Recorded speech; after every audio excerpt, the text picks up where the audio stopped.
J'ai eu des problèmes de poids liés au stress qui ont commencé dès l'adolescence avec des prises de poids très importantes puisque j'étais en obésité morbide. Et en fait, j'ai travaillé sur moi avec l'analyse de toutes les causes de cette prise de poids et j'ai voulu reprendre le pouvoir de ma vie et de ma santé. Et quand j'ai réussi à mettre sur le bon chemin, j'ai voulu transmettre mon expérience aux autres, qui est de prendre soin de soi en toute conscience et c'est surtout s'aimer puisque c'est le premier acte d'amour qu'on se donne. Donc j'ai transmis ça à mes clients mais aussi aux professionnels du bien-être car j'ai un passé d'animation de réseau depuis très longtemps et je me suis aperçue que c'était des gens qui pensaient d'abord aux autres avant de penser à eux. Et du coup, la pleine santé pour moi, c'est une hygiène de vie qu'on doit diffuser avec joie et surtout avec de la conviction par les temps qui courent.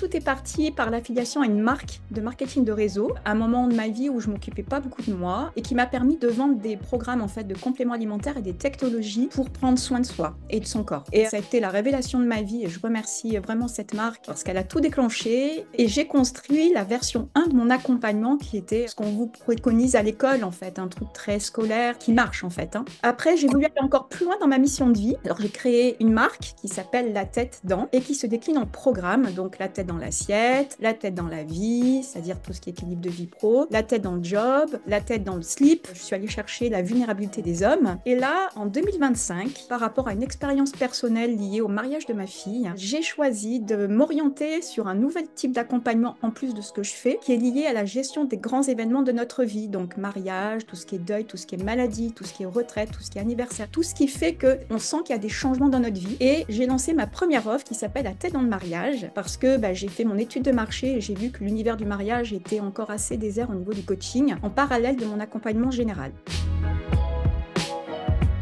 Mon objectif de 2025, c'est 30% en plus de mon chiffre d'affaires avec cet axe de développement sur le mariage. Et comme objectif, je me mets d'atteindre les 100 000 euros de chiffre d'affaires. Et surtout, parce que j'arrive, moi j'ai 57 ans, donc je me dis que je ne vais pas travailler jusqu'à la fin de ma vie. Je voudrais trouver en fait un système de revenus passifs parce que aujourd'hui tout repose sur moi et que je n'ai pas envie de faire ça jusqu'à ma mort. Du coup, je me fais plaisir, c'est-à-dire que j'ai osé, c'était un petit rêve de jeune fille, de prendre un stand toute seule, mon stand, au salon du mariage à Paris, qui est le plus gros salon national et qui se déroule à la fin du mois du 25 et 26. Et du coup, pour vous rassurer encore par rapport à notre métier, quand j'ai pris stand, la femme m'a dit mais j'ai jamais vu quelqu'un qui faisait ça quoi. Donc je suis hyper fière et je vais m'éclater. Enfin franchement, c'est un bêta-test en live de mon offre, La Tête dans le mariage. Il y a un potentiel de 80 000 personnes sur 2 jours et 300 partenaires potentiels. Donc là, j'y vais en bêta-testeur pour le plaisir. Mais voilà, peut-être que c'est mon chiffre d'affaires de l'année.